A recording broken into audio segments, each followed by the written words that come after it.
All right, today we're going to be looking at the political history of the Enlightenment. So we're going to look at to what extent did Enlightenment ideas influence absolute monarchs in Austria, Prussia, and Russia, and then we're going to look at how the balance of power changed during the 1700s. What countries are rising, what countries are falling. All right. So as we've seen, right, a lot of the Enlightenment philosophers or philosophers believed in the concept of natural rights, which is the idea that people are born with certain rights that can't be taken away by the government.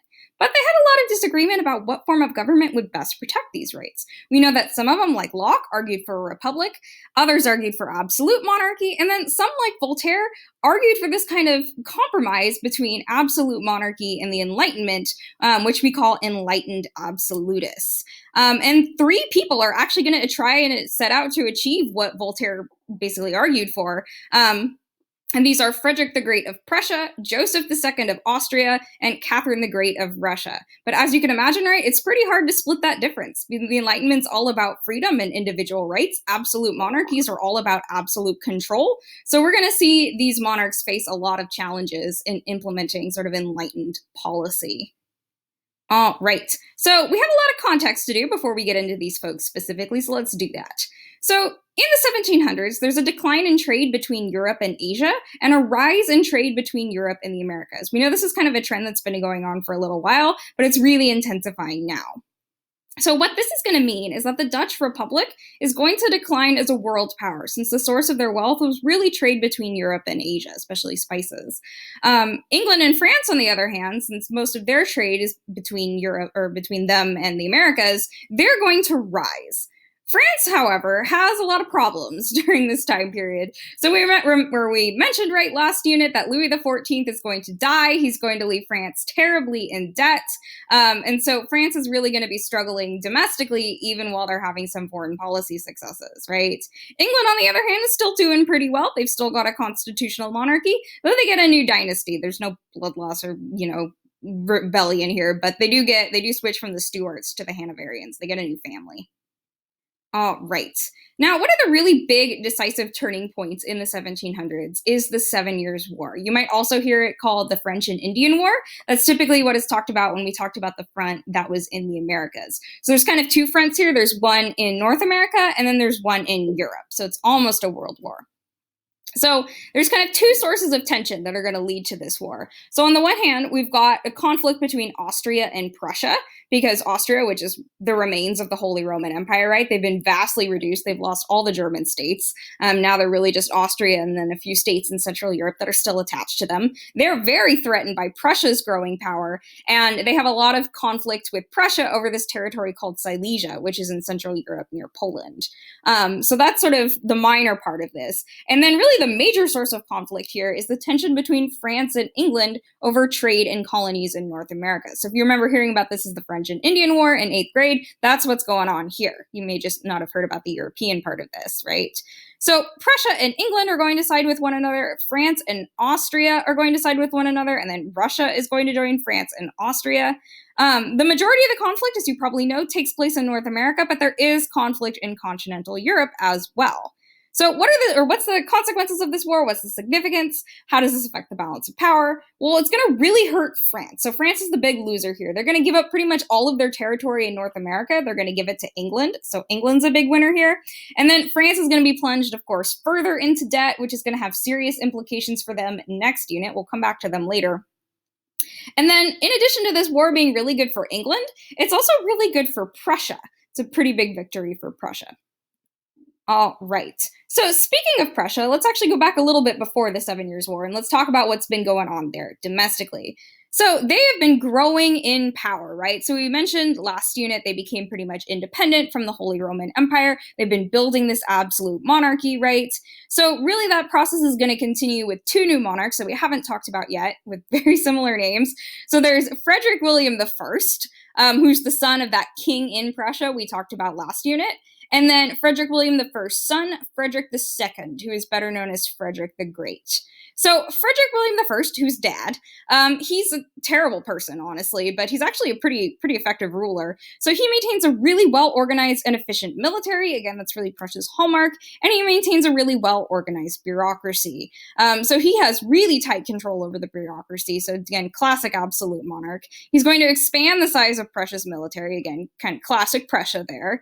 And then he's going to continue to cultivate the loyalty of the Junkers, who's that Prussian nobility, by appointing them to high positions within the military and the bureaucracy. So that's something that's been going on in Prussia for a while, right? So Frederick William I is really going to be continuing those trends, right?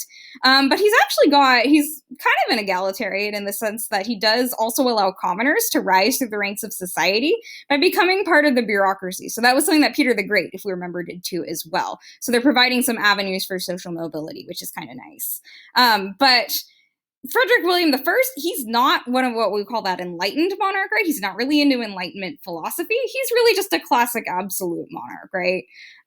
His son, on the other hand, is really going to wholeheartedly sort of embrace Enlightenment philosophy. So his son is Frederick the Great. So again, Frederick II, but we call him Frederick the Great. He was an avid student of Enlightenment philosophy, and he was actually like best buddies with Voltaire for a while, and Voltaire came and lived at his court, although they eventually had a falling out.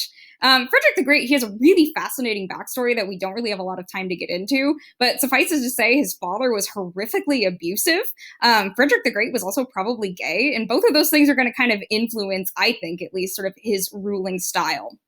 So what did Frederick the Great do that was so enlightened? Well, he incorporated a bunch of Enlightenment principles into his reign, actually. So he created a new code of laws that eliminated torture, except for treason and murder. He granted limited freedom of speech in the press. He granted limited religious toleration. We'll talk about the limits of that shortly. And he introduced agricultural reforms that improved the condition of the peasants. So their lives weren't like horrible drudgery as they used to be, right? One of these things was he really encouraged people to grow potatoes in Prussia, and potatoes are pretty nutritious, so that, makes some fat, strong, happy Prussian peasants. So good for you there, Frederick the Great. I'm glad you're enthusiastic about potatoes. And then Frederick the Great was a big supporter of arts and culture, and he actually composed music himself. And he was a pretty accomplished composer. His work is actually pretty good if you're into like Baroque music. Or I think Baroque classical. I don't know. I don't know the movements very well, but definitely an interesting guy. All right. But again, there were limits to his enlightened rule, essentially, right? Because it's really hard to thread that needle between being an absolute monarch and then embracing Enlightenment principles, because those are all about individual freedom and rights. So he kind of went back on his father's policy. He reduced social mobility by making it harder for commoners to join the bureaucracy. We mentioned that his religious toleration was really only limited. He didn't extend it to Jewish people, again, kind of a trend in Prussia. And he actually prohibited them from serving in the bureaucracy as well. So again, limiting their opportunities for social advancement. And he made them pay special taxes. And then, of course, he was like pretty much every other Prussian. He was a really big military guy. And he embroiled Prussia in the 7 Years' War and conquered a lot of territory and took away freedom from people in Silesia, and then especially Poland, which we're going to come back to and talk about again at the end of this lecture, because he's not the only enlightened absolutist who's going to run roughshod over Poland. All right, next up is Austria. So as we remember them, they were really the heartland of the Holy Roman Empire, which no longer exists. And they're kind of on the upswing. They're recovering from that devastating loss in the 30 Years' War, and they're still ruled by the Habsburgs, but they've still got some problems. They've got tensions between its ethnically and linguistically diverse population. So a lot of the ethnic minorities, like the Czechs or the Bohemians, for example, they want greater rights and political participation, but they're not really getting that from Austria. And then, of course, Austria is really threatened by the rise of Prussia. As of course, two big German-speaking states, and they are just not happy about having another sort of regional power there that used to be theirs. They're mad about that. And conflict with Prussia and the loss of Silesia is actually going to push Austria into a more absolutist position, right? So last unit, we didn't mention them as one of our examples of an absolute monarchy, so they come kind of late to the game. And they are actually going to become absolutists under a female monarch, Empress Maria Theresa. So she's going to make some really absolutist moves to make Austria more powerful. So she's going to make Austria more centralized and bureaucratic.